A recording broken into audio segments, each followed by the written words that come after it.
I'm Chris Tate. I'm a life coach. I am a former dean of a middle school at Porter Gaud here in Charleston, South Carolina.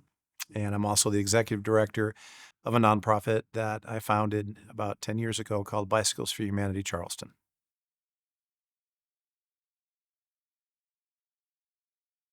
Leadership is a big topic. It's very broad. There are a lot of qualities that I think come into play to be a good leader, a great leader. I think leadership qualities start with an individual. I think they start with leadership of self.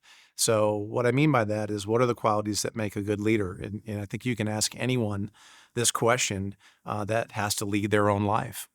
How do you lead your life? How do you lead it well? What are the qualities that give you success in your life? And I think those things run across the board in leadership. So, that would be things like good communication, being positive, being empathetic, having fun, being a good listener, being honest. I think those are all things that I aspire to be as a person. As my role as dean in the past 24 years, I worked with students on developing those qualities. And I think they carry through to leaders that lead people, lead organizations, and lead causes. So, that being said, I feel like I've done some work with an organization called the Center for Creative Leadership, and they have something called their Fundamental Four. The idea of the Fundamental Four is that they believe there are four qualities that are essential to leadership, and they are self-awareness. That means you have an awareness of your own behavior and the effect on the organization. Communication, being able to communicate the goals of the organization while also building trust with the people that you lead. A term called knowledge flexibility, which is really interesting. And what this says is that you have the ability to know when to shift the goal or the focus of the organization based on new information. And the fourth one is influence. And I think this is the biggest one. So influence is the understanding that you have the ability to motivate, persuade, promote, and delegate to the people that you lead. And I think those are four qualities that are really important, but they're very broad. So, I'd love to dig in with self-awareness in particular, because I think, again, back to what I said, everything starts with the individual. And for me, I believe great leaders create leaders. And I think the only way you can do that is to have a sense of another quality that I love in leadership, which is authenticity. So you have to have a self-awareness enough to know who you are, what you're good at, what your God-given abilities are, your strengths, and be able to bring them to bear to achieve goals of an organization, but also lead other people. So there's a lot to unwrap in that. And I think some of that is honesty and being able to communicate really well, that people feel like you're being honest and authentic and open with them. So that you can build relational trust and you can motivate them to do work that needs to be done to achieve goals. And I also think it has to do with getting to know someone else and being open to ideas from other people and understanding what motivates them. So back to one of those four fundamental fours, influence. As a leader, you have the ability to motivate and persuade people. Well, people are motivated by a lot of different things. So I think if you don't know what your team is motivated by, what each individual is motivated by, their why they're there, why they're working, what gives them satisfaction in their job, their role, their life, then you've missed a huge opportunity to be successful as a leader. That creates this kind of interpersonal skills that are really necessary to be a good leader. And then communication, I think, is a big one, because there's lots of ways to communicate. You can communicate verbally in front of someone. Some people say body language is a great way to communicate. Tone, volume. You have to communicate with the written word. Sometimes you communicate one-to-one. Sometimes you're communicating to a customer, an audience, or your team. And all of those styles of communication are required and they're important. And you can't necessarily have the same style in each situation. So again, self-awareness and your ability to understand your influence should lead to a communication style that's appropriate for whoever you're dealing with. That's why they're really related. And of course, the last one of this knowledge flexibility, you could say, is adaptability, right? So when things go sideways, you have to be able to shift. And what we know about life is change is inevitable. It's inevitable in every organization, with every human being. I mean, COVID proved that, if not everything else, every day. And so I think a good leader has the ability to recognize that and to take in data and be able to turn the ship when it's necessary, but also influence other people to do the same. So for example, with me, I think I can use two things that are combined, really, self-awareness and communication. So my communication style is typically direct and transparent, and that doesn't always work. And so for me, I'm a passionate person, another quality of a good leader, I believe.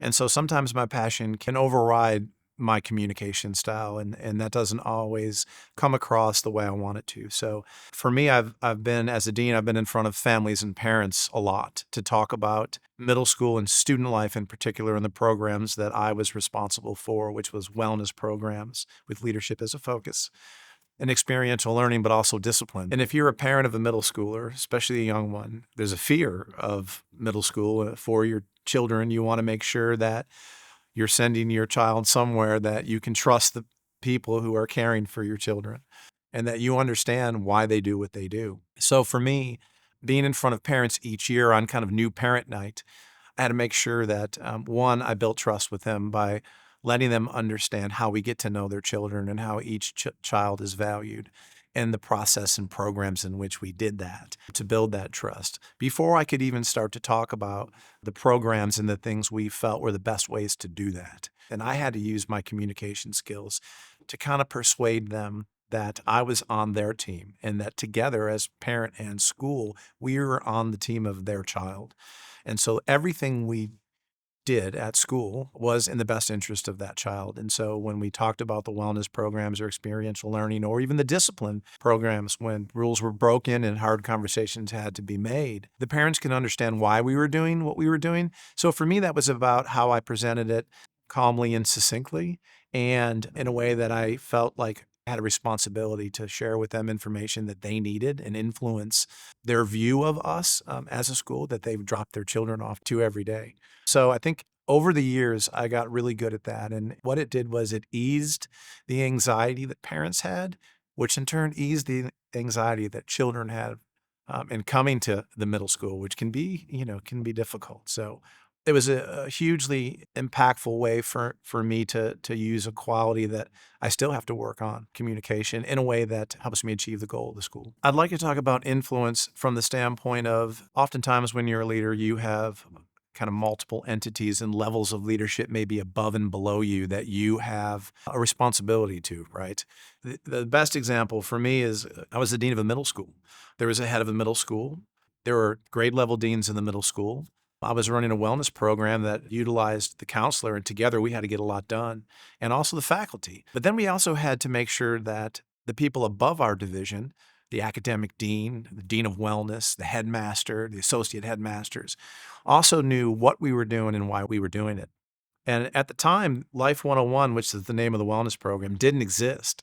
So we were creating something that didn't exist before. And it was around wellness and the well-being of kids. So for me, one of the qualities I think that I have that I've used in my life at every turn, every day, is intuition. I feel like I'm a deeply intuitive person, and that guides a lot of my decisions in my life. And of course, I do a lot of self-reflection and self-improvement. So I know my personality test, I'm an intuitive. I'm into human design. So I'm a generator, and the generator basically makes decisions with their gut, their intuition. So it was easy for me to explain why I thought it was going to work, but I knew I had to influence the people above me and communicate and kind of persuade them that this was going to be a good idea because it didn't exist. I had 278 kids and families that were on the receiving end of this.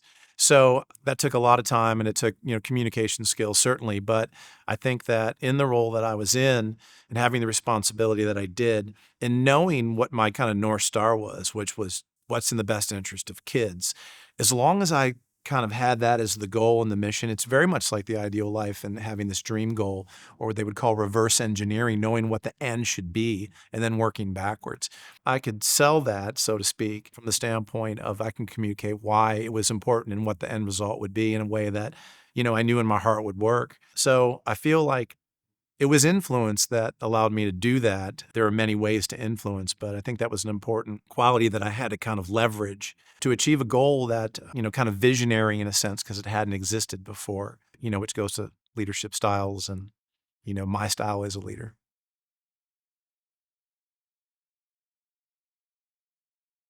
So how I prioritize my own growth and also be aware and cognizant of people under my leadership. Again, it goes back to leadership of self. I mean, for me, my own growth is important to me personally. And I know that I can't show up anywhere in life as a leader, as a partner, as a father, as a friend, unless I'm getting better as a person. For me, it's kind of the self-inventory, self-care, self-improvement that I've really always been interested in. So an easy way to answer that from a leadership standpoint also is not just personal growth that has maybe nothing to do with my role as leader, but that idea of self-awareness and bringing myself, my authentic self, to a leadership role.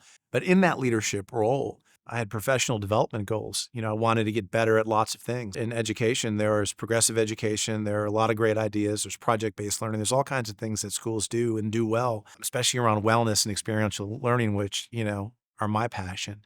So I had a professional development plan myself that I built with my head, and he helped me with that. And then with people that I work with, professional development plans are a way to kind of get at that. And what that involves is kind of evaluating people in their current role and then have them actually self-analyze, self-reflect, and self-evaluate on what do they think they do really well and where are areas they think they need to grow on. This is tough because some people are really self-aware and know, and some people don't. So I think sitting with people to understand what lights them up, why they're there, what they're passionate about, and then guide their professional development and their growth in that direction, because that'll give them satisfaction, really leverages the most valuable resource you have, which is people. But the other piece is there's also job roles that they have to get good at. So sometimes evaluating their role as a teacher or dean or some other areas, there are things they have to do that are required for the job itself. And if you can agree upon that with people that you work with or that work for you, then you have a plan in place to develop those people, and they can grow as you grow, but you can also go back and check in to make sure that they're on that path. The beauty of that, I think, is not only are you helping facilitate and lift people up in the ways that they want to grow, but it, I think, connects you to those people in a team environment, and you can accomplish a lot more. The other thing is you have data to make tough conversations. If there's a development plan and it's not going well, or they're not growing in that direction, and that's a direction they said they wanted to grow in and you agree upon, then it's a conversation you can have about, why aren't these things happening? Is everything okay? Are you finding joy in this job? This might not be the right thing. I mean, even to that point. And so I think personal growth and professional growth they're tied hand in hand for a leader. They're also tied to your ability to lead people who also have to grow and hit the goals of an organization when you're the leader of that organization or that team.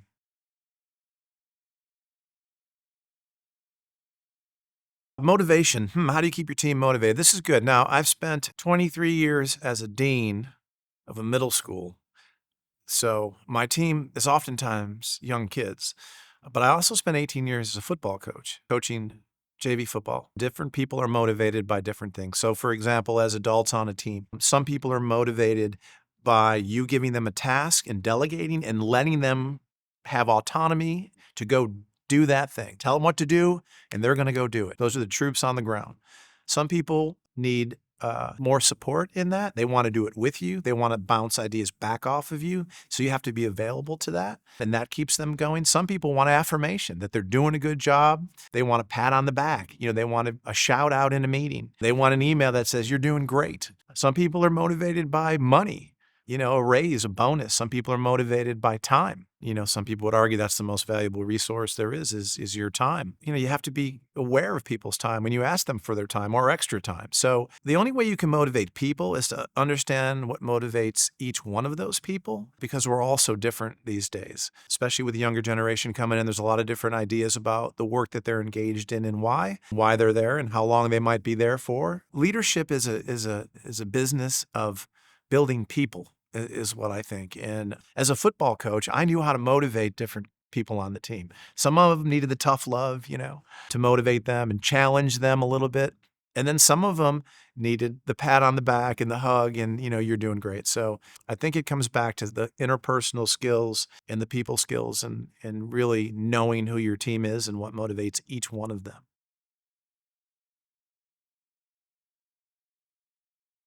So I've had a lot of mentors in my life. I've had a lot of coaches in my life. I've played a lot of organized athletics, including my father, who was my football and baseball coach. And I got a lot of extra coaching with my father.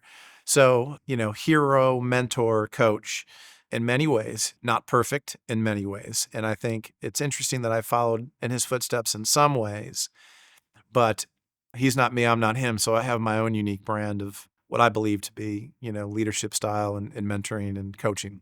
That being said, there are two that come to mind, two mentors or leaders that I worked for who I appreciate, won't forget, and they both brought different qualities that we've talked about. The first one was a while ago in my late 20s and early 30s. I worked for IBM, and I worked for IBM Global Services, which at the time was the largest IT services company in the world.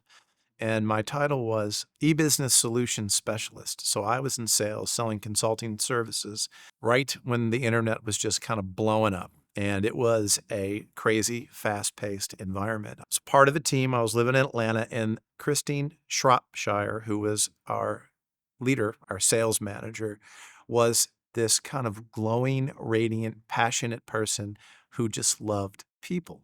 And we had this team with an enormous quota under the gun every day, having to be on the phone, making calls, selling, marketing. And the way she approached her leadership style was to become really connected to each one of us as a team and then connect us together as a team. So she would come in, with food or coffee. She would ask how your day was, how your weekend was. We didn't even talk about work. It was more her ability to connect with each one of us that created this culture where you felt like a family and you felt like you had to show up for one another. And it was a pleasure to work for her. And the work was hard, the work was tough, but we always hit our quota and we always had fun and we kind of loved being around each other. And it was really, I would say, an anomaly of what a sales team typically could look like. And the way she approached her leadership style, again, it was self-awareness and it was her ability to know her influence on us and how to motivate each of us, again, back to motivation, by connecting to each one of us and really caring. Like she was genuinely concerned with my well-being and how I was doing. So I'll never forget that experience. And then I have another story about a more recent leader, Randy Clark, who was the head of the middle school. And he is kind of legacy at Porter-Gaud. He was there for 30 plus years. He was a basketball coach that won 3 state championships. He was the middle school head and principal. He taught history. He played basketball at the College of Charleston. A lot of people know Randy Clark in that name. So I worked for Randy when I first came into education 23 years ago. The thing that was so just, I guess, refreshing about Randy's approach was he had faith and confidence in kind of people's ability to be successful in whatever way that meant. So personally, what that meant was as the dean, and there had never been a dean before. So there wasn't a role that I applied for as a leadership role. I was doing something else. And the headmaster at the time, Chris Proctor, asked me to be the middle school dean because Randy Clark could use some help with kind of the student life piece and discipline. That's how I kind of moved into that role. And when I started to have ideas of what we could do better and what I thought would work for kids and what would serve them the best, help the teachers, whenever I had all these big ideas, because I'm kind of a big ideas guy, never shut them down. He never said that's a terrible idea. He would ask questions and then he would tell me, well, go work on that and let's see what happens. And I was shocked that I got the answer I really wanted. And what that really turned into was motivating me to go do what I thought, again, intuitively was going to be good for kids. And as the weeks and months went on, I would report back to him and he would tell me, this is great. This is a great idea. Keep doing that. This, not so much. So he had this uncanny knack of really trying to pull the best out of me by just kind of giving me autonomy and trusting that I could get the job done. He gave me confidence without really doing a whole lot other than just saying, you keep doing that. That's a good idea. He really knew how to handle people and he had those skills without really doing a whole lot. So for him, it was the way he handled his influence and the way he communicated to me. And also this kind of knowledge flexibility to be able to say, hey, that's a good idea, but let's move this way. And maybe we go down that path a little bit more. So those are the two that come to mind when you ask mentors or leaders that I've had in my life that have kind of shaped my own leadership style.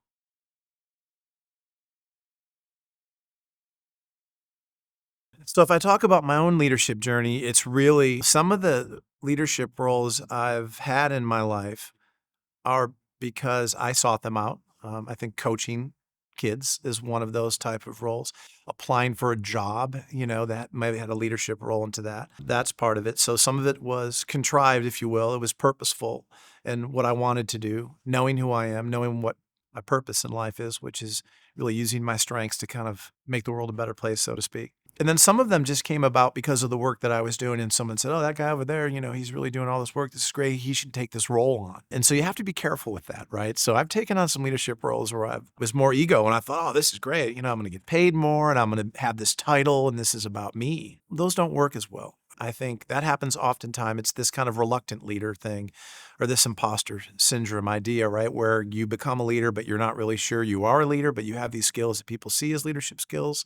And then you wind up doing something that might not resonate with who you are as a person. And sometimes those things don't work. So here's an example. When Randy Clark died, passed away unexpectedly, who was my boss, my friend, my mentor, and he was the leader of our middle school, there was a hole to be filled that could never be filled. And at the time, I thought, as the dean of kind of students and student life, that I should fill that role because the next step in my leadership journey, and so I applied for that role. And thank God I didn't get that role, because what I learned and what I've learned about myself on this journey is whatever role you take as a leader, it has to resonate with this sense of who you are as a person, and this idea of purpose. And I think if you know what you're good at and you know what your strengths are and you can put that into play, then you get satisfaction, not only out of life, but certainly out of your job, which I hope those things, sometimes it's best to have those lines blurred. You can't map out a journey like this. But if I had to give advice to anyone starting on this journey, there's a couple things that I would say. One is do the work inside first. So, leadership is an inside job, just like life. You're only as good as you're able to, I think, access who you are at the core. And sometimes those things are set. Sometimes you can work on those things. That's number one. If you do that and if you come from that place, then the experiences you have will be more enjoyable. The other is deep listening, right? Seek to understand other people and where they're coming from, because if you're leading people and you don't know who they are, you're not concerned with what motivates them, or you're not generally invested in their success, you will fail as a leader. You won't be relatable. You won't be able to lead people. You won't be motivational. You won't be inspirational. You won't be able to persuade or have influence. So be vested in other people as well. Be positive. It's easy to be negative, the water cooler syndrome. People love to gossip. They love to talk about all the bad things that are going on. And I think the way to be positive is to be grateful for the things you have in your life. If you can be grateful, you can be positive. And I think that relates, and it has a big impact on the people around you. It's infectious. And then I have two more things. One is, and this is the best advice that my father gave me. He was a man of few words, but lots of action. And he would say, never take yourself or life too seriously, which to me gets at this idea that life should be joyous and you should have fun. And I think if you're a leader, you have to have fun in your role, and you have to have fun with the people who are on your team, or who you interact with every day. If you can be positive and you can have fun and you can be interested in them and you can know yourself, you can lead anybody. And I think that's what allows good leaders and good teams to achieve goals, and to kind of reach heights and get the best out of each other. And sometimes it's even surprising to people what they're capable of doing if you can kind of access those things. To close, I'd love to talk about two quotes that I love. Good leaders lead people from above, and great leaders lead people from within. So I think this goes back to the idea of you have to connect to people.